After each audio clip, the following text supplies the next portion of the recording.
اللہ اللہ اللہ اللہ اللہ صبر کی توفیق نصیب فرمائے۔ محترم حاضرین، ماشاء اللہ وشیتا کے کہنے کے تعلق سے شریعت کے کیا احکامات ہیں، یعنی جو اللہ چاہے اور آپ چاہیں، اگر کوئی بندہ یہ کہتا ہے تو اس سلسلے میں کیا حکم ہے اس کا، یہ گفتگو آپ کے سامنے ہو چکی ہے اور اس باب کی تکمیل بھی ہم لوگ کر چکے ہیں۔ مسائل اس کے باقی ہیں۔ تو مسئلہ نمبر 1 کل کے درس میں پڑھا جا چکا تھا۔ مسئلہ نمبر 2 سے چلیے کوئی پڑھیے تاکہ درس کو آگے بڑھایا جا سکے۔ الحمد للہ وحدہ والصلاة والسلام علی من لا نبی بعد اما بعد فاعوذ باللہ من الشیطان الرجیم بسم اللہ الرحمن الرحیم۔ مسئلہ نمبر 2، انسان کی خواہش ہوتی ہو تو حق اور باطل کو معلوم کرنے کی کوشش کرتا ہے۔ کیا ہے؟ انسان کی خواہش ہوتی ہے تو حق اور باطل، کیا ترجمہ کیا؟ انسان کی خواہش ہو تو حق اور باطل کو معلوم کرنے کی کوشش کرتا ہے۔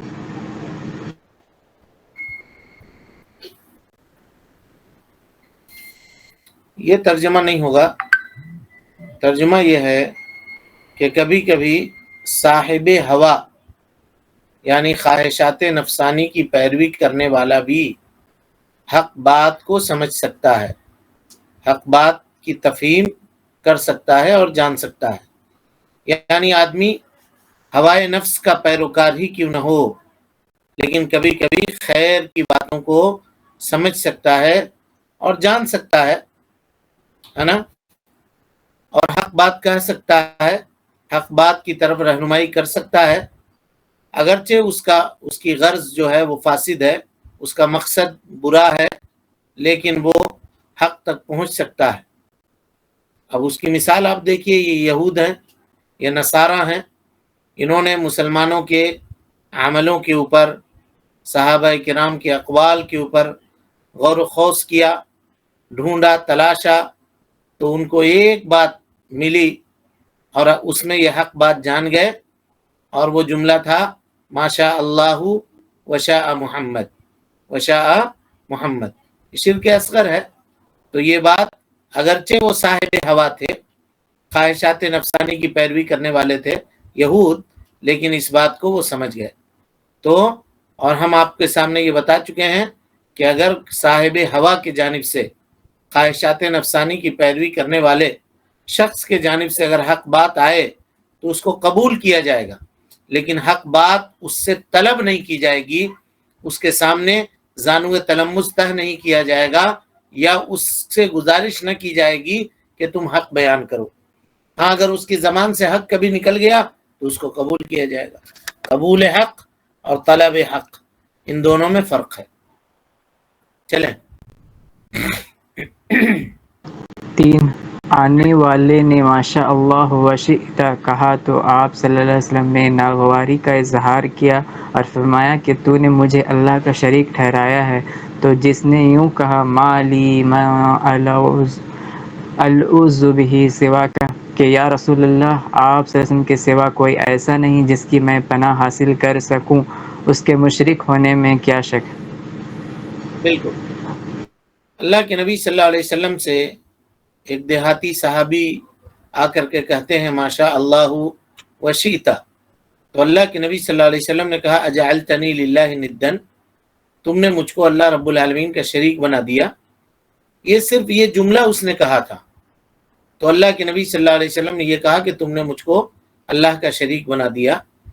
اب اس شخص کے بارے میں آپ کیا کہیے گا جو کہتا ہے کہ میں آپ کے علاوہ کس سے پناہ طلب کروں؟ یا اکرم الخلقی، اے سب سے بہترین مخلوق، اے سب سے بزرگ مخلوق میں سب سے بزرگ آدمی، نبی صلی اللہ علیہ وسلم کی طرف اشارہ ہے، ما لی من الوذ بہ سواکا، آپ کے علاوہ میں کس سے پناہ طلب کروں، پناہ حاصل کروں۔ یہ جی قصیدہ ہے، قصیدہ بردہ جس کو کہا جاتا ہے، اس قصیدے کا ایک شعر ہے اس کا، ہے نا. تو جب صرف اس نے ماشاء اللہ وشیتا کہا تھا تو اللہ کے نبی صلی اللہ علیہ وسلم نے کہا کہ تم نے مجھ کو اللہ کا شریک بنا دیا.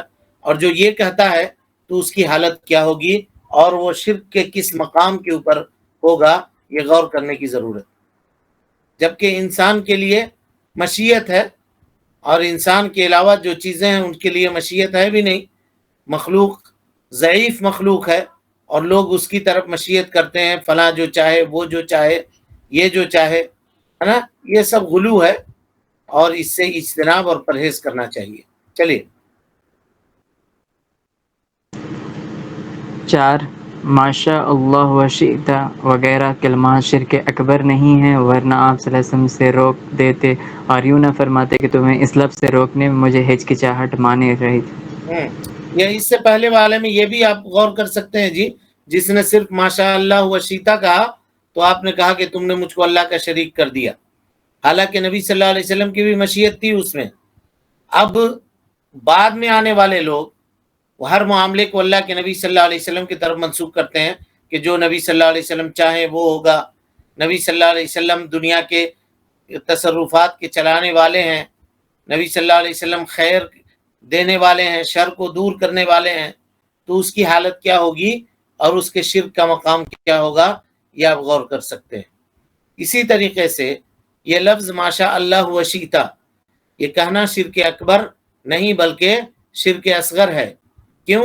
اس لیے کہ اللہ کے نبی صلی اللہ علیہ وسلم نے کہا کہ مجھ کو حیا روکنے والی تھی. اور حیا کس بات پر تھی؟ کہ اللہ کے نبی صلی اللہ علیہ وسلم کے اوپر وحی نازل نہیں ہوئی تھی.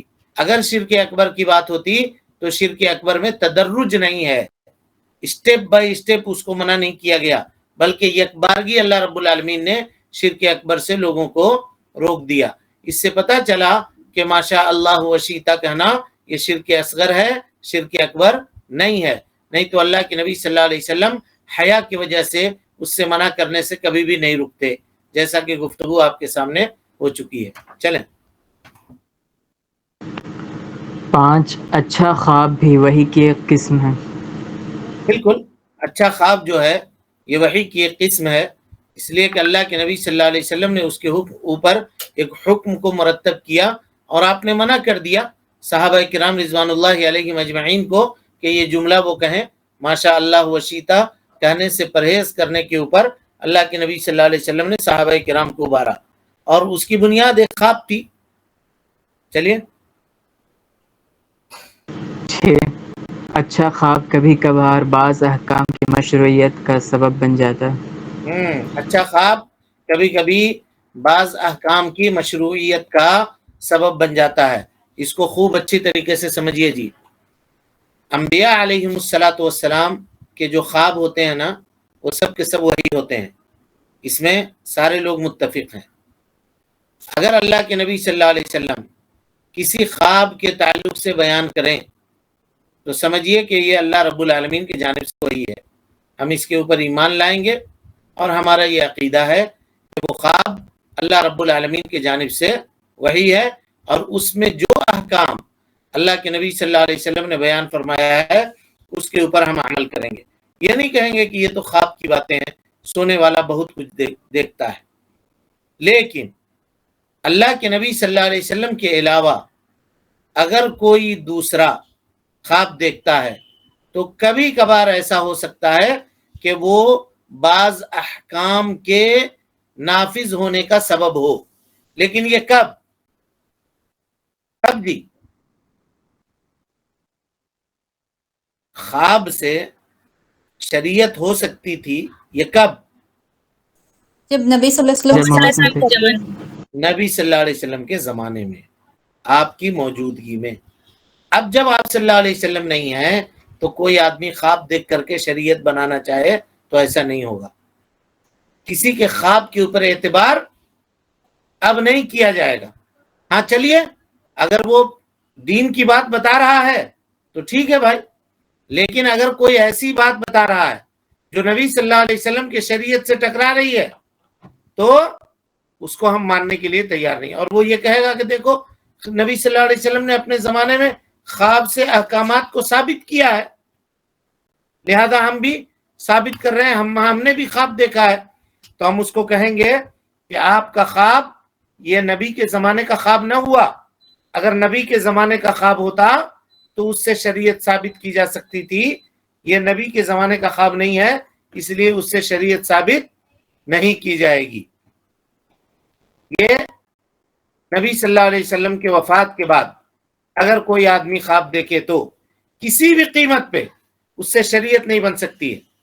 اور یہ بات جان لیجئے جی، اگر وہ کوئی نئی عبادت لے کر کے آ رہا ہے خواب کے ذریعے سے، تو یقینی طور پر آپ جان جائیے، آنکھ بند کر کے کہیے کہ وہ شیطان کی طرف سے خواب ہے، اور شیطان کا کھلواڑ ہے اس کے ساتھ، وہ خواب نہیں ہے، اس لیے کہ شیطان ہی ہے جو انسان کو شریعت کے خلاف کرنے کا حکم دیتا ہے۔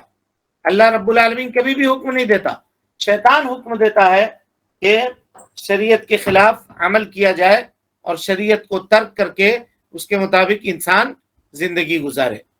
اور آج کل کے زمانے میں، اور پہلے بھی ایسا بہت سارے لوگ آئے، کہا ہم نے خواب میں دیکھا ہے کہ ایک شخص آیا، اس نے کہا کہ فلاں سورہ کو فلاں وقت میں پڑھو، اس سے تم کو یہ فائدہ ہوگا، فلاں وقت میں یہ کام کرو، اس سے یہ فائدہ ہوگا۔ بلکہ بعض لوگ اس سے بھی آگے بڑھ کر کے، ولی وغیرہ سے بھی آگے بڑھ کر کہتے ہیں کہ ہم نے اللہ کے نبی صلی اللہ علیہ وسلم کو خواب میں دیکھا ہے، اور آپ صلی اللہ علیہ وسلم نے فرمایا کہ میں تم سے محبت کرتا ہوں اور تم کو ایک وصیت کرتا ہوں۔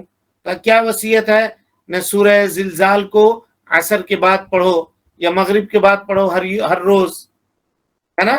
اب اگر اس سے سوال کیا جائے کہ بتاؤ بھائی، خواب میں تم نے دیکھا ہے نبی صلی اللہ علیہ وسلم کو؟ کہاں ہم نے دیکھا ہے۔ تو آپ صلی اللہ علیہ وسلم کیسے تھے؟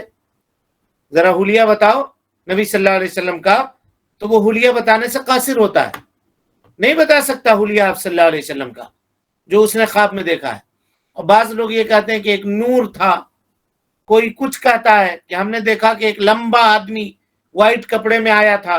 کہا یہ سب نہیں چلے گا، تم نے اللہ کے نبی صلی اللہ علیہ وسلم کو دیکھا ہے تو بتاؤ آپ صلی اللہ علیہ وسلم کا چہرہ مبارک کیسا تھا، آپ کے بال مبارک کیسے تھے، داڑھی آپ کی کیسی تھی، چہرے کا رنگ کیسا تھا، آپ لمبے تھے کہ ناٹے تھے، کیسے تھے، بتاؤ، ایک ایک چیز بیان کرو۔ کہے گا یار ہم نے خواب دیکھا ہے، اور حدیث ہے کہ شیطان جس نے مجھ کو خواب میں دیکھا اس نے مجھ کو دیکھا، شیطان میری شکل اختیار نہیں کر سکتا۔ یہ حدیث بالکل صحیح ہے کہ شیطان اللہ کے نبی صلی اللہ علیہ وسلم کی شکل اختیار نہیں کر سکتا، لیکن شیطان خود آ کر کے یہ تو کہہ سکتا ہے کہ میں نبی ہوں، والعیاذ باللہ، یہ کہہ سکتا ہے۔ اسی لیے علماء نے یہ کرائٹیریا اور یہ ضابطہ متعین کیا ہے کہ اگر کوئی آدمی یہ کہہ رہا ہے کہ میں نے نبی صلی اللہ علیہ وسلم کو خواب میں دیکھا ہے، تو اس سے بتاؤ کہ حلیہ مبارک بیان کرو، نبی صلی اللہ علیہ وسلم کا حلیہ کیسا تھا، آپ کی آنکھیں کیسی تھیں، چہرہ کیسا تھا، بتاؤ۔ اگر وہ صحیح بتا لے گیا تب تو ٹھیک ہے، اور اگر نہیں بتا پایا، کہا میں نے نور دیکھا ہے، میں نے روشنی دیکھی ہے، میں نے سفید کپڑے میں ملبوس آدمی دیکھا ہے، تو کہا جائے گا تم نے اللہ کے نبی کو نہیں دیکھا، تم نے اللہ کے نبی صلی اللہ علیہ وسلم کو نہیں دیکھا ہے۔ سمجھ میں آئی؟ کیونکہ تمہارے پاس شیطان آیا ہے اور شیطان نے یہ کہا ہے کہ میں نبی ہوں، والعیاذ باللہ، اور تم اس کے طرف بھاگ رہے ہو۔ اور خاص طور پہ جب کوئی آدمی آئے اور یہ کہے کہ میں نے خواب میں دیکھا ہے کہ اس سال روزہ نہیں رکھنا ہے، اس سال روزے کی چھٹی ہے، نبی صلی اللہ علیہ وسلم نے آ کر کے بتلایا، والعیاذ باللہ، خواب میں، یا یہ کہا وہ کہا، آنکھ بند کر کے جیسے سنیے کہیے کہ یہ شیطان کی طرف سے، شیطان کی طرف سے، کیونکہ نبی صلی اللہ علیہ وسلم کی شریعت تبدیل ہونے والی نہیں ہے۔ کیا چاہ رہے ہو کہ خواب کے ذریعے سے آپ صلی اللہ علیہ وسلم کی شریعت کو تبدیل کر دیا جائے؟ ہرگز نہیں۔ انسان نیک آدمی جو خواب دیکھتا ہے اپنے لیے یا دوسرے کے لیے، یہ مبشرات میں سے ہے، اس کے ذریعے سے اللہ رب العالمین اس کو خوشخبری دیتا ہے، لیکن اس کے ذریعے سے وہ دھوکے میں نہ پڑے۔ لیکن احکام کو خواب کے ذریعے سے ثابت کرنا یہ درست اور مناسب نہیں ہے کہ فلاں آدمی یہ کہے کہ فلاں شیخ کو ہم نے خواب میں دیکھا کہ انہوں نے آ کر کے یہ کہا اتنے وقت کی نماز پڑھو، فلاں بزرگ نے یہ کہا کہ 40 دن کے لیے چلہ پہ نکل جاؤ، فلاں نے میرا ہاتھ پکڑ کر کے یہ کہا، یہ سب بیکار کی باتیں ہیں اگر شریعت سے ٹکرا رہی ہیں تو۔ اور جہاں تک خواب کا تعلق ہے، سچے خواب کا تعلق ہے، اور دیکھنے والا آدمی بھی سچا ہے، نیک ہے، اور اللہ کے نبی صلی اللہ علیہ وسلم کے زندگی کے بعد وہ دیکھ رہا ہے، تو یہ مبشرات میں سے ہے، خوشخبری میں سے ہے۔ چلیں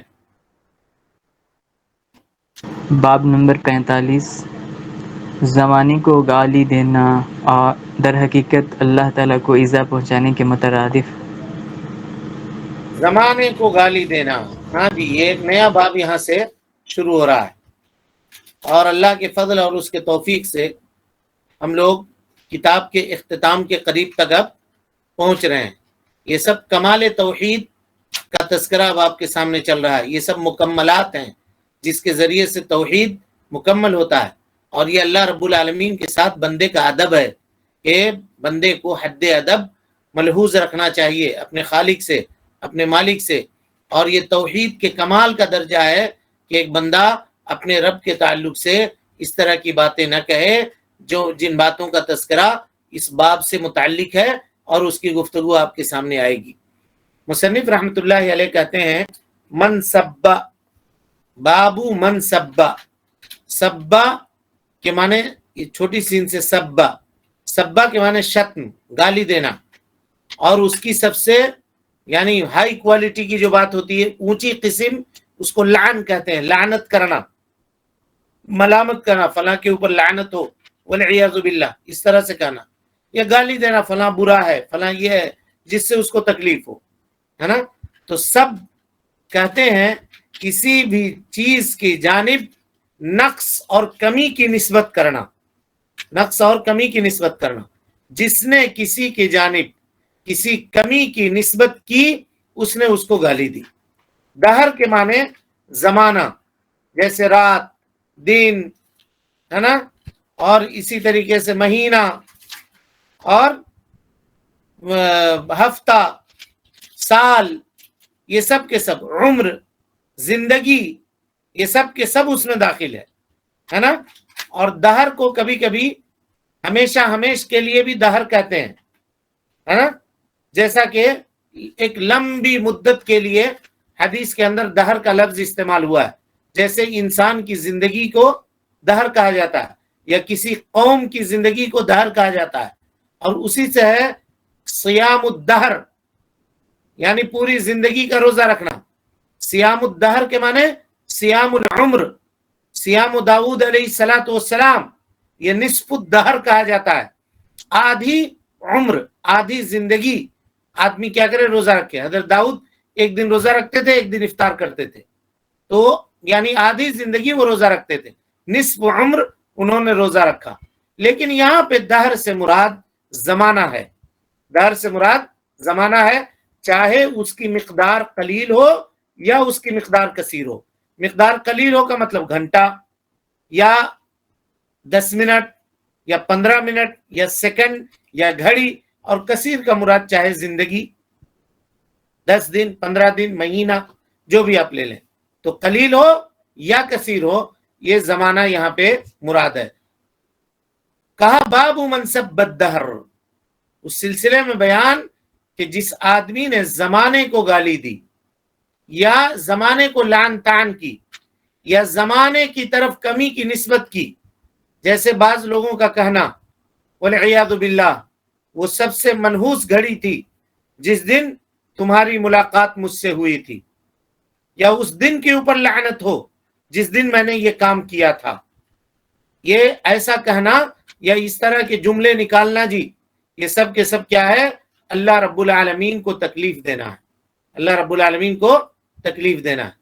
اب یہاں ایک بات سنیے، قرآن مجید میں ایک لفظ ہے، اللہ تعالیٰ نے فرمایا فَلَن يَضُرُّ اللَّهَ شَيْئًا، تم لوگ اللہ رب العالمین کا ذرہ برابر بھی کچھ بگاڑ نہیں سکتے، کچھ نہیں بگاڑ سکتے۔ لیکن یہاں پہ تکلیف دینے کی بات آئی، تو دونوں میں تطبیق کیسے دیجیے گا؟ سمجھ گئے سوال میرا کہ نہیں سمجھے؟ نہیں سمجھ میں آیا شیخ۔ ہیں؟ سمجھ میں نہیں آیا، پھر سے تھوڑا دن. کہا کہ قرآن مجید میں ہے کہ جو اللہ رب العالمین کی ناشکری کرے یا کچھ کرے تو وہ فَلَن يَضُرُّ اللَّهَ شَيْئًا، اللہ کو کچھ بھی ضرر نہیں پہنچا سکتا، کچھ بھی نقصان نہیں پہنچا سکتا. اور یہاں پہ اللہ تعالیٰ کہہ رہا ہے، حدیث قدسی ہے یہ، کہ انسان بنی نوع آدم یا آدم علیہ الصلوۃ والسلام کی اولاد یہ مجھے گالی دیتی ہے، مجھے برا بھلا کہتی ہے. من سب الدہر فقد آذ اللہ، جس نے زمانے کو گالی دی اس نے اللہ کو تکلیف پہنچائی.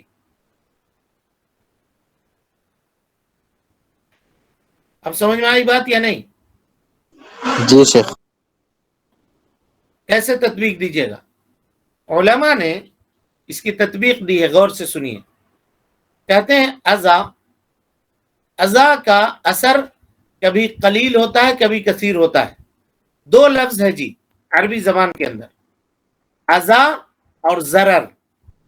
ضرر کہتے ہیں نقصان پہنچانے کو، جس میں نقصان نظر آئے. لیکن ازا کیا ہے؟ ازا کبھی کبھی اشارے کے ذریعے سے بھی ہوتا ہے، ازا کبھی قول کے ذریعے سے بھی ہوتا ہے نا، اور کبھی فعل کے ذریعے سے ہوتا ہے. فعل مانے اشارہ، کوئی آدمی آ کر کے انگلی سے اشارہ کیا، یا کسی کو ناٹا بتانے کے لیے اس طرح سے اشارہ کیا، ایسا تو پتہ چلا کہ اس کو یہ برا بھلا کہہ رہا ہے. حالانکہ وہ جو اشارہ کیا تو جس کے طرف اشارہ کیا اس کو لگا نہیں. لگا کیا؟ بولیے جی. نہیں لگا، لیکن اس کو تکلیف ہوئی یا نہیں ہوئی؟ جی جی. اچھا، ضرر کہتے ہیں جس میں تکلیف بھی ہو اور اس کے جسم کو لگے بھی، وہ ضرر ہے. اور یہ اذا ہے قول کے ذریعے سے. کسی کو کوئی گالی دے تو گالی اس کے جسم میں جا کے چپکتی نہیں ہے، لیکن اس کو تکلیف ضرور پہنچتی ہے کہ فلاں آدمی ہم کو گالی دے رہا ہے. اور ایک آدمی جو مار رہا ہے کسی کو تو اس کے مارنے کی بھی تکلیف ہوتی ہے اور اس کے دل کے اندر بھی تکلیف ہوتی ہے. یہ ضرر ہے، نقصان ہے. تو ایسا ضرر کوئی انسان اللہ رب العالمین کو نہیں پہنچا سکتا والعیاذ باللہ، لیکن اذا یہ اللہ رب العالمین کو پہنچتا ہے. قرآن مجید میں اس کا ذکر ہے.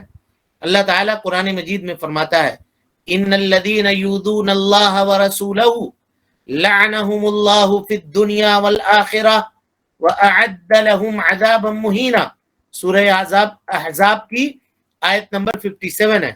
اللہ تعالیٰ فرماتا ہے ان الذین یؤذون اللہ، جو لوگ اللہ اور اس کے رسول کو ایذا پہنچاتے ہیں، تکلیف پہنچاتے ہیں، اللہ رب العالمین نے دنیا اور آخرت میں ان کے اوپر لعنت کی ہے. اور یہی وہ لوگ ہیں جن کے لیے اللہ رب العالمین نے رسوا کرنے والا عذاب تیار کر رکھا ہے. تو پتہ یہ چلا کہ کچھ لوگ ایسے ہیں جو اللہ رب العالمین کو ایذا پہنچاتے ہیں، اللہ کو تکلیف پہنچاتے ہیں، اور اس کے رسول جناب محمد رسول اللہ صلی اللہ علیہ وسلم کو ایذا پہنچاتے ہیں. تو جو اللہ کے نبی صلی اللہ علیہ وسلم کو ایذا پہنچانے والا ہے اس نے اللہ رب العالمین کو ایذا اور تکلیف پہنچائی. یہ تو ہوئی قرآن کی بات. اب آئیے حدیث مصطفیٰ صلی اللہ علیہ وسلم کے اندر بھی اس کا تذکرہ ہے. ایک تو وہ حدیث جو ہمارے سامنے آئے گی ابھی، یوزینی ابن آدم، حدیث قدسی ہے. اللہ رب العالمین فرماتا ہے کہ آدم کا بیٹا یہ مجھے گالی دیتا ہے، آدم کا بیٹا مجھے برا بھلا کہتا ہے. تو اس سے پتہ چلا کہ اللہ رب العالمین کو ابن آدم کے جانب سے ایذا پہنچتی ہے، چاہے اس کا تعلق قول سے ہو یا اس کا تعلق فعل سے ہو، قول سے ہو یا فعل سے ہو، یا تو وہ اشارے کرے یا اپنی زبان سے کوئی بات بولے. لیکن جہاں تک تعلق ہے ضرر کا، تو کوئی بھی مخلوق اللہ رب العالمین کو کبھی بھی ضرر نہیں پہنچا سکتی، کبھی بھی نقصان نہیں پہنچا سکتی. جیسا کہ اللہ رب العالمین کا قول ہے ان الذین یشترون الکفر بالایمان لن یضروا اللہ شیئا ولہم عذاب علیم. جو لوگ ایمان بیچ کر کے کفر خریدتے ہیں وہ اللہ رب العالمین کا کچھ بھی نہیں بگاڑ پائیں گے. سورہ آل عمران کی آیت نمبر 177. اور اسی طرح سے حدیث کے اندر ہے اللہ رب العالمین، اللہ کے نبی صلی اللہ علیہ وسلم فرماتے ہیں کہ اللہ رب العالمین فرماتا ہے حدیث قدسی ہے، یا عبادی، اے میرے بندو، انکم لن تبلغوا ضرری فتضرونی، تم مجھ کو ضرر پہنچانے کی صلاحیت نہیں رکھ سکتے کہ تم مجھ کو ضرر پہنچاؤ۔ تو پتہ یہ چلا کہ مخلوق اللہ رب العالمین کو ہرگز ضرر نہیں پہنچا سکتی۔ رہی بات ایذا کی تو وہ ثابت ہے کتاب و سنت کے اندر، اور اس کی تعویل کرنے کی کوئی ضرورت نہیں ہے۔ بعض لوگوں نے کہا کہ اللہ کو تکلیف پہنچائے، یہ نہیں ہوگا، اس کی تعویل کرتے ہیں، وہ کرنے کی ضرورت نہیں ہے۔ جو صحیح لفظ ہے، اس صحیح لفظ کا جو معنی عربی زبان کے اندر ہے، اس کو اسی کے اوپر قائم اور باقی رہنا چاہیے۔ یہ بات جی متعلق ہے ان باتوں سے کہ آدمی بری چیزوں کی نسبت زمانے کی طرف کرے، کچھ مکروہ چیز، کچھ ناپسندیدہ چیز کی نسبت زمانے کی طرف کرے۔ اب اس کی کئی ایک قسمیں ہیں۔ پہلی قسم، کوئی آدمی دن کی نسبت کسی بری چیز کی طرف کرے جو اس کے ساتھ واقع ہوئی ہو۔ غور سے اس کو سمجھیے۔ مثال کے طور پر کوئی آدمی کہے کہ آج کے دن بہت سخت گرمی ہے، آج کی گرمی تھکا دینے والی ہے، آج جیسی گرمی ہم نے دیکھی ہی نہیں تھی، آج کی بارش نے پورا کچ کچ کر دیا، مزاج ہمارا کرکرا کر دیا۔ اس طرح کی باتیں اگر کوئی آدمی کہے، ہے نا، یا اس زمانے کا ذکر کرے جس میں اس کو کوئی مصیبت کا سامنا ہوا ہو، کہ ارے یار آج میرے اوپر یہ دن بڑا سخت گزرا ہے، بڑا سخت گزرا ہے۔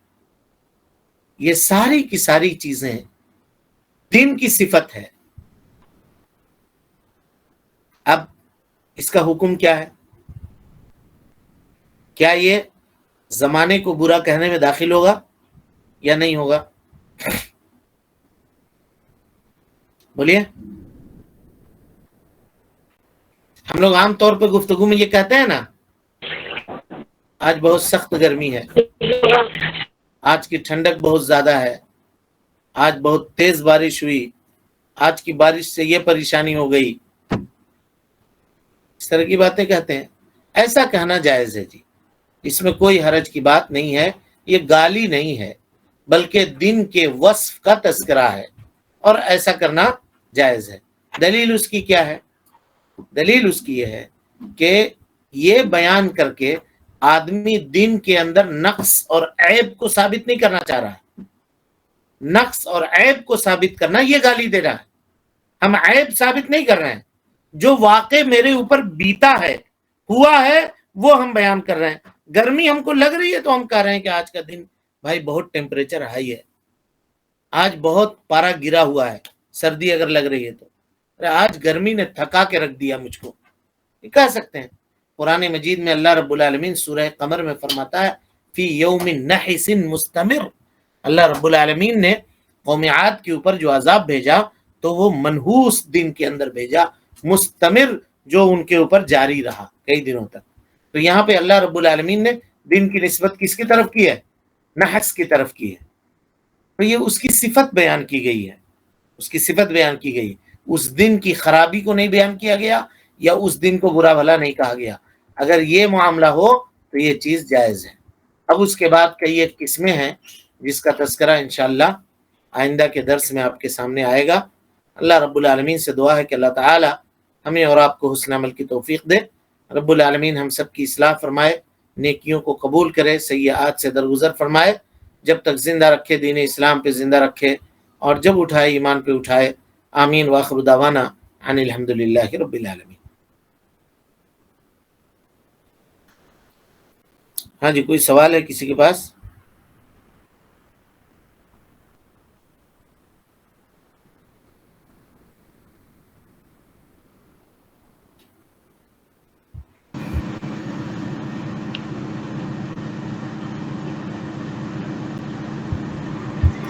السلام علیکم شیخ۔ وعلیکم السلام۔ شیخ کچھ لوگ ہمارے ہیں قوم میں جیسے کہ کہتے ہیں کہ اللہ کے نبی صلی اللہ علیہ وسلم کو ہم دیکھے، جیسے کہ وہ لوگ مثال دیتے ہیں کہ بڑے اللہ والے ہیں اور وہ دیکھے اللہ کے وسلم کو خواب میں، تو کیا دیکھا جا سکتا ہے یا نہیں؟ ایسا کچھ ہے کیا کہ ہاں خواب میں دے سکتے ہیں؟ ہاں خواب میں دیکھ سکتے ہیں، دیکھنے کی ممانعت نہیں ہے، لیکن دیکھنے والے آدمی کو بھی تو دیکھا جائے گا نا، جس نے دیکھا ہے اس کو بھی دیکھا جائے گا۔ کوئی آدمی کہے کہ ہم ایک ٹائم کا بھی نماز نہیں پڑھتا ہے، اور وہ کہے کہ ہم نے اللہ کے نبی صلی اللہ علیہ وسلم کو خواب میں دیکھا ہے، کوئی بات ہوئی؟ اسی اگر طریقے اس سے میں آپ نے خواب میں دیکھا ہے، ٹھیک ہے، بتائیے کیسے تھے نبی صلی اللہ علیہ وسلم؟ اسی لیے امام ترمذی رحمۃ اللہ علیہ نے اس سلسلے میں ایک کتاب ہی لکھ دی، شمائل ترمذی اس کو کہا جاتا ہے، جس میں اللہ کے نبی صلی اللہ علیہ وسلم کے حلیہ مبارک کا تذکرہ انہوں نے کر دیا۔ پوری کتاب کے اندر نبی صلی اللہ علیہ وسلم کے حلیہ کا تذکرہ ہے، آپ کی داڑھی کیسے تھی، آپ صلی اللہ علیہ وسلم کی آنکھیں کیسی تھی، آپ کی پیشانی کیسی تھی، سر کے بال کیسے تھے، کپڑا کیسے پہنا کرتے تھے، چلنے کا انداز آپ کا کیسا تھا، کھڑے ہوتے تھے تو کیسے دکھتے تھے، آپ لمبے تھے کہ ناٹے تھے، ساری چیزیں بیان کر دی۔ اب جو آدمی کہہ رہا ہے کہ میں نے دیکھا ہے تو اس کو یاد ہوگا نا، جی دیکھا ہے بتاؤ، دیکھا ہے تو بتاؤ۔ اب وہ کہے گا کہ ہم نے نور دیکھا ہے، ہم نے روشنی دیکھا ہے، تو ہم کہیں گے نہیں دیکھا ہے تم نے، کیونکہ ایسا ہو سکتا ہے نا کہ شیطان آئے روشنی کی شکل میں اور کہے کہ میں نبی ہوں، کسی کی بھی شکل اختیار کر کے آ جائے اور کہے میں نبی ہوں۔ تم نے دیکھا ہے نبی کو؟ اگر واقعی دیکھا ہے تو بیان کرو کیسے دیکھا ہے، سمجھ گئے؟ جی السلام علیکم، ایک سوال تھا، جی اگر کسی کے گھر میں کوئی پرانا درخت نیم وغیرہ کا ہو اور اس کو کاٹ کر گھر بنائے تو کیا جن وغیرہ پریشان کر سکتے ہیں یا کرتے ہیں کیا؟ بھائی ایسا تو کتاب و سنت میں کہیں پر لکھا ہوا نہیں ہے کہ درخت وغیرہ کاٹ کر کے کوئی آدمی بناتا ہے گھر تو اس میں جن جنات پریشان کریں گے بول کے۔ ہماری نگاہ سے تو ایسی کہیں پہ بات نہیں گزری ہے، یہ سب معاشرے میں عام ہے، لوگ کہتے ہیں زمین اللہ کی بنائی ہوئی ہے، اس میں انسانوں کو رہنا ہے، وہ رہ سکتا ہے، یہ سب وہم ہے، اس کے اوپر یقین نہیں کرنا چاہیے۔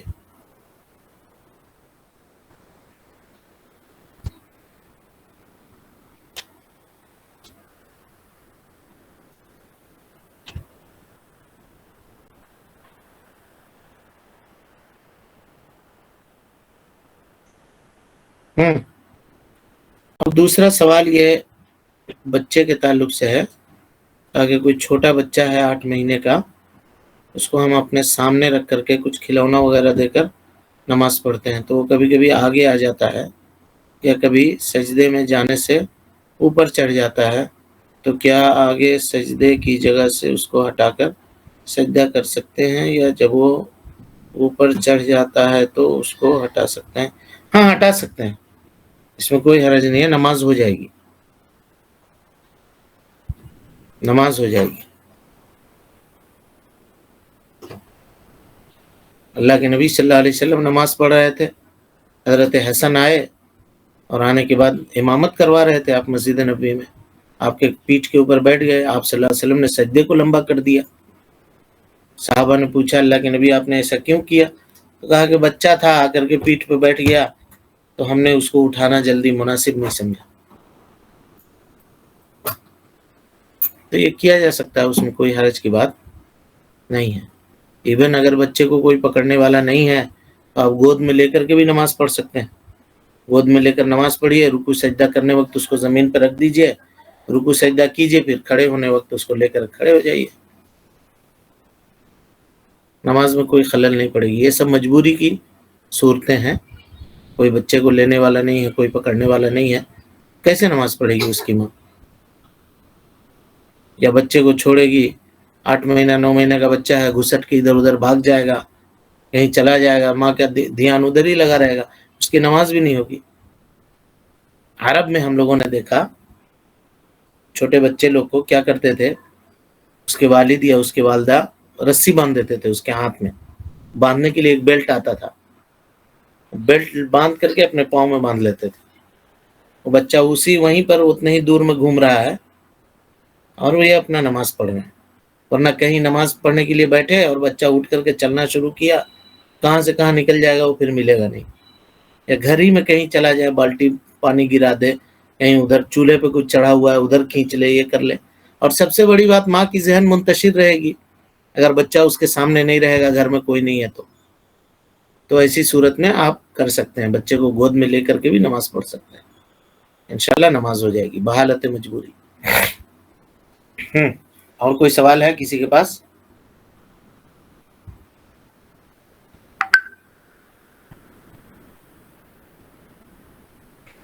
چلیں پھر. السلام علیکم ورحمۃ اللہ وبرکاتہ. اللہ اللہ اللہ اللہ اللہ اللہ اللہ اللہ اللہ